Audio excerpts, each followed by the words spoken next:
¿Es Jesucristo el Señor de tu vida? Sermón predicado por Abel Marte en la congregación de Osama, el día 10 de julio del 2011. Del Evangelio de Cristo. Escucharon predicar de Jesucristo y declararon abiertamente, confesaban abiertamente que Jesucristo es el Señor. Y lo hacían a pesar de las consecuencias. Perdían sus hogares, perdían sus familias, perdían sus hijos, perdían sus pertenencias por confesar que Jesucristo es el Señor. Mire cuántas veces yo lo he repetido en este momento. He repetido y puedo seguir repitiendo una y otra vez que Jesucristo es el Señor. Y no vemos ninguna autoridades allá afuera. Podemos cantarlo a todo pulmón y decir Jesucristo es el Señor de nuestras vidas. Y sin embargo, no vemos ninguna autoridad esperando por nosotros allá afuera para asesinarnos, como lo hacía en aquellos tiempos. Cualquiera que dijera que había otro señor además del César, era considerado un traidor, era considerado una amenaza para el imperio y para el emperador. Y entonces tenían que ser perseguidos. Todos los cristianos tenían que ser perseguidos y ser borrados de la tierra. Y entonces podíamos ver a los cristianos en aquellos llamados circos romanos, rodeados de bestias apestosas, bestias salvajes, malolientas, siendo devorados. Quizás podían verse las entrañas rodar por el suelo por confesar que Jesucristo era el Señor.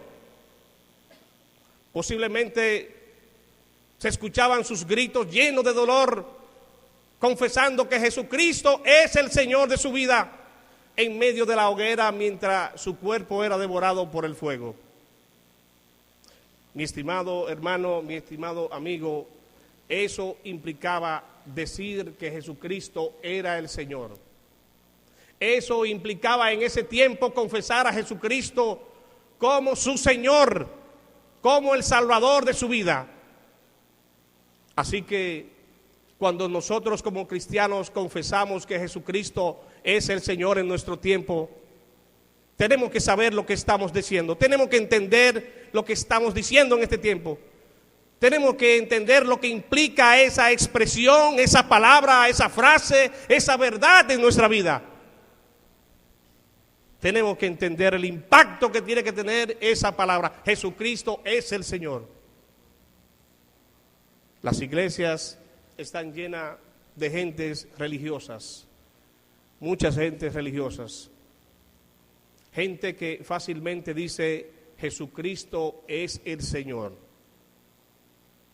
Lo cantan por ahí en algunos himnos, lo declaran con algunos parientes, con algunos familiares, pero ¿qué impacto tiene sobre nuestras vidas?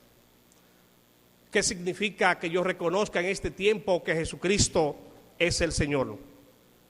¿Qué significa? Porque en nuestro tiempo ninguno de nosotros va a ser encarcelado. Ninguno de nosotros morirá. Ninguno de nosotros perderá su empleo, perderá sus bienes, perderá su familia por confesar que Jesucristo es el Señor. Ninguno de nosotros, amados hermanos. Entonces debemos de ir siempre repitiendo una y otra vez que Jesucristo es el Señor. ¿Qué significa que Jesucristo sea el Señor? ¿Qué significa para nosotros? ¿Qué impacto debe tener esa frase, esa expresión? Significa sencillamente que Jesucristo es el jefe, el amo, el soberano, la máxima autoridad.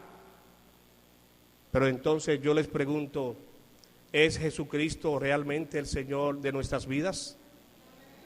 Amén. ¿Es Jesucristo realmente el Señor de esta iglesia? Amén. ¿Es Jesucristo, estimado amigo, que me visita, el Señor de su corazón? Eso es importante. ¿Qué significa eso? Significa que Jesucristo es el jefe, el amo, que es la cabeza pensante, que sin esa cabeza el cuerpo sencillamente no tiene vida, no tiene forma, no hay dirección. Jesucristo es la cabeza. Y cuando nosotros no reconocemos esa realidad de que Jesucristo es el Señor, entonces no hay dirección, no hay forma, no hay vida real. Si no reconocemos que Jesucristo debe dirigir nuestras vidas, que Jesucristo es el Señor, no hay vida real. La palabra jefe describe a uno que está a la cabeza, a uno que dirige, a uno que diseña, a uno que es el que da las órdenes, el que es el guía, el que tiene la posición de jefatura.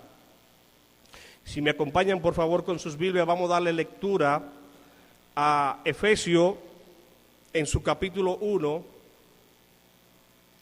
Efesios capítulo 1, versículo 15 al 22. Efesios capítulo 1, versículo 15 al 22. Ahí vamos a encontrar precisamente esa declaración. Capítulo 1, versículo 15 al 22. Dice la palabra de Dios: por esta causa también yo, habiendo oído de vuestra fe en el Señor Jesús y de vuestro amor para con todos los santos, no ceso de dar gracia por vosotros, haciendo memoria de vosotros en mis oraciones, para que el Dios de nuestro Señor Jesucristo, el Padre de gloria, os dé espíritu de sabiduría y de revelación en el conocimiento de Él, alumbrando los ojos de vuestros entendimientos, para que sepáis cuál es la esperanza que Él os ha llamado, y cuál es la riqueza de la gloria de su herencia en los santos, y cuál la supereminente grandeza de su poder para con nosotros lo que creemos, según la operación del poder de su fuerza, la cual operó en Cristo, resucitándole de los muertos y sentándole a su diestra en los lugares celestiales, sobre todo principado y autoridad y poder y señorío, y sobre todo nombre que se nombra no solo en este siglo, sino también en el venidero. Y sometió todas las cosas bajo sus pies, y lo dio por cabeza sobre todas las cosas a la iglesia. Palabra de Dios. ¿Ve usted, mi estimado hermano, mi estimado amigo, cuál es el plan de Dios? Qué hermosas palabras, qué hermosos escritos, estas palabras inspiradas acerca de quién es Jesús. Jesús, mis estimados, está por encima de todas las cosas. Está por encima de todo poder, señorío, de todo lo que menciona aquí la palabra. Está por encima de todo nombre que se nombra en el siglo pasado y en el siglo venidero. Lo dio por cabeza. Lo dio por cabeza a ustedes, a nosotros, a la iglesia. Ese es nuestro Señor Jesucristo.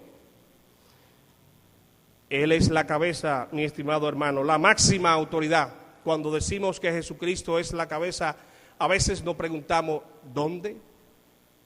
¿Dónde es la cabeza? ¿En la Cámara de Diputados? No. ¿En las casas de las personas? No. ¿Dónde? Dice ahí, y sometió todas las cosas bajo sus pies, y lo dio por cabeza sobre todas las cosas a ustedes. a nosotros, a la iglesia. ¿Es esa una realidad? ¿Es así como lo reconocemos? ¿Es así como creemos, mis estimados hermanos y amigos? Qué bueno. Ojalá que mantengamos siempre ese espíritu de creer que Jesucristo es nuestro guía, es nuestro Señor, Él es la cabeza. Ustedes, mis amigos que nos visitan, están aquí sentados alrededor de gente que no es cualquier gente. Ustedes están aquí sentados alrededor de personas que no son cualquier persona. Ustedes están sentados alrededor de gente que ha recibido en sus corazones, que se ha humillado, que se ha rendido, ¿a quién? A Jesucristo como la cabeza. Y eso es sumamente interesante. Entonces, si Jesucristo es la cabeza, Él debe dirigir nuestras vidas. ¿Dejo que el Señor dirija mi vida? ¿Deja usted que el Señor dirija su vida? Gloria al Señor. Muchos hermanos, lamentablemente, llevan sus vidas como un barco sin timón en el mar. ¿Y qué es un barco sin timón? No tiene dirección. Va llevado por ahí, por las olas, siendo llevado de un lado a otro. No tiene dirección, no sabe a dónde van. Entran a la iglesia y lo único que han aprendido a hacer es sentarse, cantar y se acabó. No saben cuál es su propósito aquí en la iglesia. Algunos tienen 15, 20, quizás 30 o 40 años en la iglesia y piensan que han avanzado un poquito porque ahora dirigen algunos cantos. Piensan que han avanzado un poco porque dirigen algunas oraciones. Quizás comparten algún mensaje de la palabra, pero no saben cuál es el propósito de su existencia aquí en la iglesia. No tienen rumbo.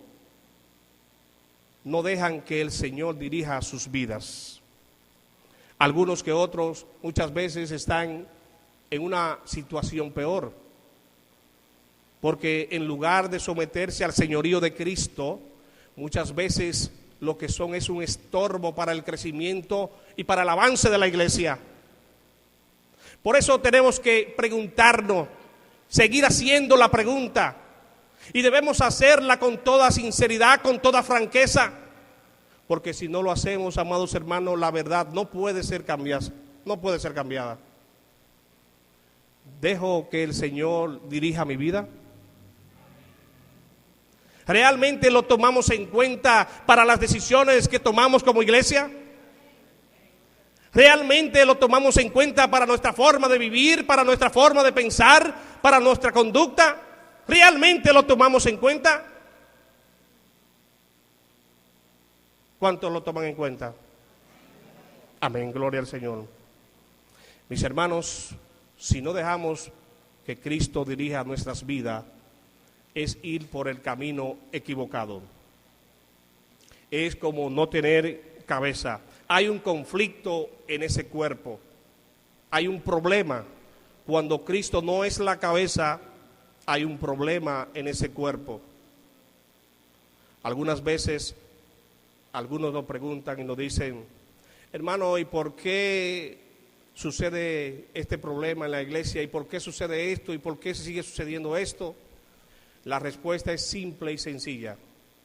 Cristo no está reinando ahí. No hay cabeza. Cada miembro hace lo que quiere. No hay una ley que lo dirija. No hay una dirección. Cuando Cristo no es la cabeza, entonces se pierde el orden, se pierde la autoridad, se pierde el guía. Y esto, mis estimados hermanos, representa un peligro mortal para la iglesia. Cuando el Señor no dirige nuestra vida, eso representa mucha inseguridad en el cuerpo de Cristo. ¿Qué sería nuestro cuerpo si cada miembro tuviera autonomía? ¿Puede usted imaginar eso? Si nuestro cuerpo cada miembro tuviera autonomía, sería un desorden, porque mi brazo hace lo que él entiende, mi pie hace lo que él quiere, mi cabeza hace lo que él quiere, y entonces es prácticamente un caos. Jesucristo es la cabeza de la iglesia, lo dio por cabeza a la iglesia, a nosotros, y cuando nosotros aceptamos a Jesucristo como jefe, como dueño, como amo, también lo estamos aceptando como nuestro amo. Jesucristo es la cabeza. Esto muchas veces nos ayuda a nosotros para funcionar ante los peligros del pecado, ante las falsas doctrinas, ante toda cosa que nuestro cuerpo quiera hacer, toda cosa mala y perversa. Jesucristo nos guía. En Jesucristo está la verdad, en Jesucristo está el verbo, la palabra.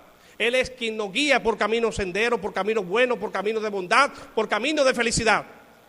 Dejemos que Cristo guíe nuestras vidas. Cuando hacemos esto, nuestra vida marcha por caminos senderos, por caminos de felicidad. Pero cuando no se acepta el señorío de Cristo, hay un cuerpo enfermo. ¿Qué significa que yo reconozca que Jesucristo sea el Señor? ¿Qué significa para usted que Él sea el Señor? Significa que Él es el amo, que Él es mi dueño, que Él es la supremacía. Pero también significa que Él es el dueño de nosotros, el dueño de nuestras vidas. El apóstol Pablo dice aquí algo muy interesante, si me acompañan con sus Biblias, en Romanos, en su capítulo 14, Romanos capítulo 14 y el verso 8, dice la palabra de Dios: pues si vivimos, para el Señor vivimos, y si morimos, para el Señor morimos. Así pues, sea que vivamos o que muramos, ¿de quién somos? Del Señor somos. Del Señor somos, amados hermanos. Ese cuerpo que se menciona ahí no es un cuerpo simbólico. Ese cuerpo le pertenece a Cristo. Ese es su cuerpo. Tóqueselo, tóquese las manos, tóquese los brazos, tóquese los pies. Ese cuerpo es de Cristo. Ese cuerpo es templo del Espíritu Santo de Dios. Somos propiedad de Cristo, amados hermanos. Nosotros somos gente especial. Somos gente distinguida de este mundo perverso. Pero alguien podrá decir: espérese un momento.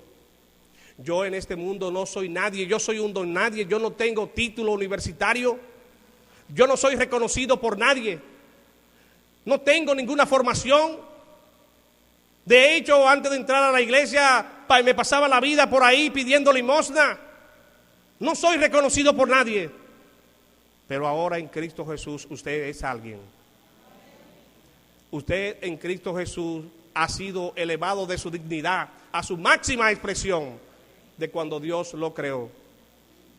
Usted no puede sentirse un don nadie, porque usted ahora es hijo de Dios. Es templo del Espíritu Santo de Dios. Somos propiedad del Señor. Por eso muchas veces no podemos decir: yo hago con mi tiempo lo que quiera, yo hago con mi vida lo que quiera, es mi cuerpo, es mi vida y hago lo que quiera. ¿Por qué dice eso? ¿Acaso quiere que le haga la pregunta de nuevo? ¿Quiere que le haga esta pregunta retórica que hace aquí el apóstol Pablo? Cuando usted dice: es mi vida, es mi cuerpo, es mi dinero y hago lo que quiera con él. ¿Acaso ignoráis? ¿Acaso ignora que nuestro cuerpo es templo del Espíritu Santo, el cual tenéis de Dios y que no son vuestros? Le pertenecemos a Dios plena y totalmente. Somos de Él. Él es nuestro dueño, Él es nuestro amo, y eso debe ser una realidad. Eso debe afectar nuestra conducta, eso debe afectar nuestra forma de vivir, eso debe afectar inclusive nuestras relaciones con nuestros hermanos. Cuando yo me acerco a un hermano, no me acerco a un individuo secular de este mundo, que no vale nada si no se arrepiente, si no confiesa su pecado. Por eso Dios dice que en el cuerpo de Cristo no hay acepción de persona. Por eso llamó la atención a muchos que decían a los ricos: ven y siéntate aquí en el mejor lugar. Y a los pobres: usted quédese allá abajo, usted no vale nada, usted apesta. Voy a invitar al hermano fulano de tal a mi casa. Es un honor para nosotros, es una honra que me visite el hermano fulano de tal. Ah, mujer, saca aquella vajilla que tenemos aquí, ahí guardada, que no la usamos, porque hoy viene el hermano fulano de tal a visitarnos. Y limpia aquí, arregla esto. Viene el hermano a visitarnos y nos honra con su presencia. Pero de repente alcanzamos a ver al hermanito de los domingos, aquel hermanito fiel, honesto, sincero, y nos adelantamos a decir: hermanito, ¿qué hace usted aquí? Hoy no puedo atenderle. Tengo una visita, tengo unos hermanos. No, solo pasaba por aquí a pedir alguna orientación, algún consejo de usted. Ahorita no puedo, no me interrumpa. Vaya donde otro hermano. Estoy atendiendo a los hermanos. Vaya donde el hermano Galán, donde el hermano Federico, donde el hermano Dotel. Vaya donde otro. No, hermanos, cuando yo me acerco a un hermano en Cristo, cualquiera que sea su condición social, no importa si tiene dinero o no tiene, no importa si tiene vehículo o no tiene, cualquiera que sea su condición social en esta sociedad, cuando me acerco a un hermano en Cristo, me estoy acercando a un príncipe. Gloria al Señor. Me acerco a un príncipe, donde mora el Espíritu Santo de Dios. Entonces, ¿cómo he de humillarlo? ¿Cómo he de maltratarlo? ¿Cómo he de rebajarlo de su dignidad? Eso es imposible. Y es algo gravísimo, es un insulto para Dios. Porque estamos hablando de un santo. Estamos hablando de un santo donde mora el Espíritu Santo de Dios. Y además de eso, es un santo que es propiedad privada. Es propiedad privada de Dios. A veces cuando un individuo penetra en sus hogares y entra al patio y ahí hurta, rompe y quiebra las cosas, y entonces nos damos cuenta y llamamos a la policía y decimos: aquí hay un loco, me está rompiendo todo, me rompió las matas, me rompió los árboles, me rompió el cristal. Y entonces la policía viene y lo detiene y es llevado preso. ¿Por qué? Por daño a la propiedad privada. Cuando usted daña la dignidad de un hermano, está dañando propiedad privada. Así que la próxima vez que usted vaya a mentir, que usted vaya a calumniar a algún hermano, debe recordar que se está metiendo con propiedad privada de Dios. Es propiedad privada de Dios, que es muy valiosa, muy costosa, porque valió la sangre del mismo Hijo de Dios. Debemos recordar eso, mis estimados hermanos. Cuando nosotros reconocemos a Jesucristo como nuestro Señor, lo reconocemos como nuestro jefe, como la máxima autoridad, pero también es nuestro amo. Y ahí viene lo que decía en el principio de las palabras que pierden el sentido. El Señor Jesucristo, además de ser nuestro jefe, nuestra cabeza, nuestra suprema autoridad, es también nuestro amo. ¿Qué es un amo? Hablamos de ama de casa, sin embargo es la que más trabaja.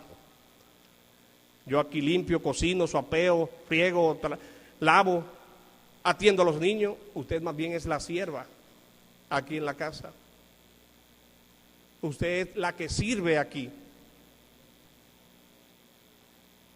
Entonces, tienen como sentido parecido, tienen la misma idea en la Biblia.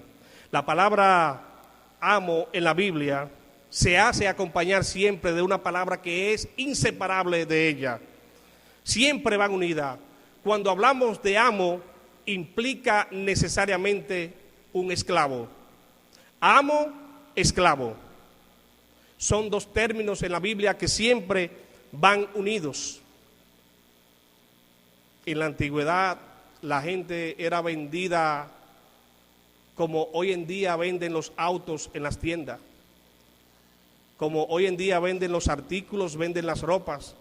Así era vendida a la gente en la antigüedad. Los paraban ahí encadenados en los mercados y la gente cruzaba por ahí y decía, ¿cuánto cuesta este? Bueno, ese cuenta algunos 30 monedas de plata.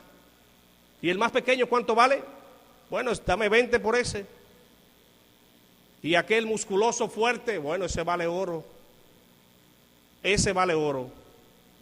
Y así compraban a las gentes y se lo llevaban a sus casas. Eran sus esclavos. Usted lo llamaba y ellos iban rápidamente y se inclinaban ante usted y decían, mande Señor. Se sometían a usted plena y totalmente. Limpia aquí por favor. Y ellos, sí Señor, y limpiaban. Riegue las plantas, échele agua a las plantas, repare aquellas cosas, sí Señor, y lo hacía. Eran esclavos, eso era un esclavo, se sometía a usted total y plenamente. No es como en estos tiempos que a veces decimos, no, yo aquí soy un esclavo del trabajo. No es cierto. Usted como trabajador tiene muchas cosas que lo protegen. Hay libertades. Usted puede inclusive hasta quejarse con el amo. Puede hasta hacerle una huelga y puede inclusive hasta renunciarle. Usted me trata muy mal, yo le renuncio. Usted me trata como un animal. Y el amo a veces dice, no, espere un momento. O me trata bien o me voy. Y entonces otros dicen de una manera distinta, no, es que me tratan como un esclavo. No es cierto. A nadie se le trata como un esclavo. Los esclavos no tenían libertad. Usted no podía reclamarle al amo. Usted no podía decirle, mire, yo renuncio como esclavo. Y lo que hacían, esta cosa le costaba la vida. Entonces no podemos decir las cosas como no son. No, a mí me tratan como un esclavo. Eso es un decir, obviamente. Pero nunca jamás lo tratarán como un esclavo. Nunca jamás. Dice la Biblia aquí en Tito, capítulo 2 y el verso 9. Tito, capítulo 2 y el verso 9.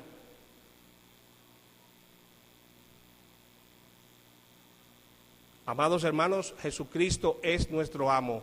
¿Quiénes sienten que Jesucristo es nuestro amo? Si Jesucristo es nuestro amo, nosotros somos sus esclavos.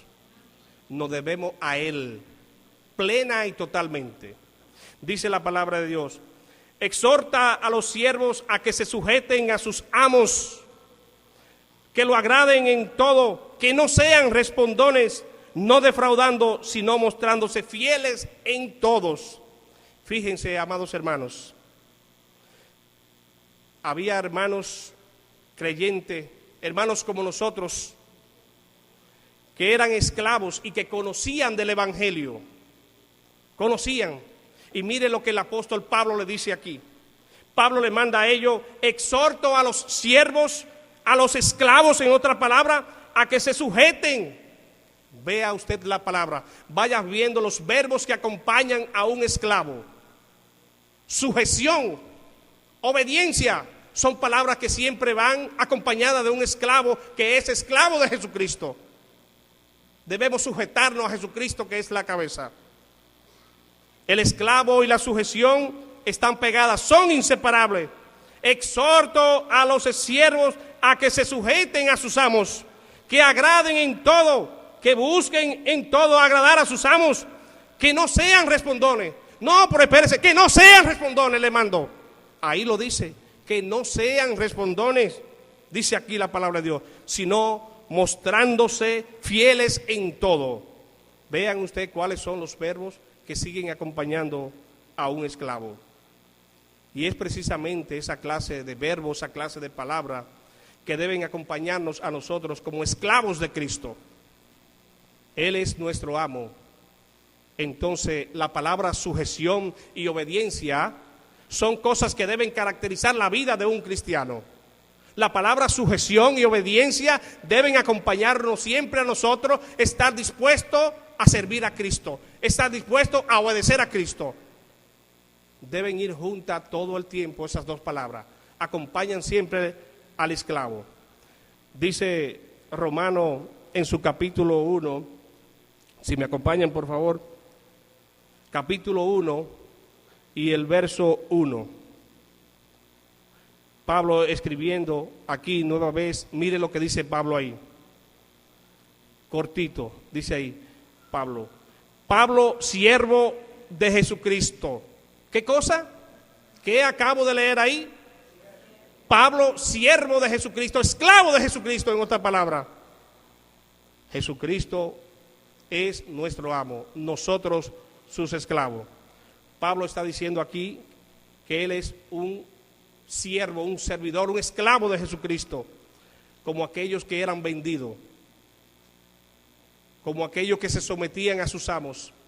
Pablo también lo hacía y lo demostró con hechos. Sus hechos bastaron para demostrar que realmente era un esclavo de Jesucristo. Lo hizo con toda honestidad. Y dice Filipenses en su capítulo 1 y el verso 1, Pablo escribiendo otra vez en esta iglesia, dice Pablo y Timoteo, ahora son dos, antes era Pablo y ahora se suma Timoteo. Dice, siervos en plural de Jesucristo, esclavos de Jesucristo. Imagínense el impacto que tenía que tener esta palabra en las mentes de los lectores. Pablo y Timoteo, esclavos de Jesucristo. Ellos conocían lo que era un esclavo. Ellos lo veían por ahí, los mercados, lo veían en las casas. Y entonces eso le llamaba mucho la atención. Me imagino el impacto que ocasionaba eso en la mente del lector. Pablo y Timoteo, esclavos de Jesucristo, siervos de Jesucristo, ha de ser un gran impacto realmente.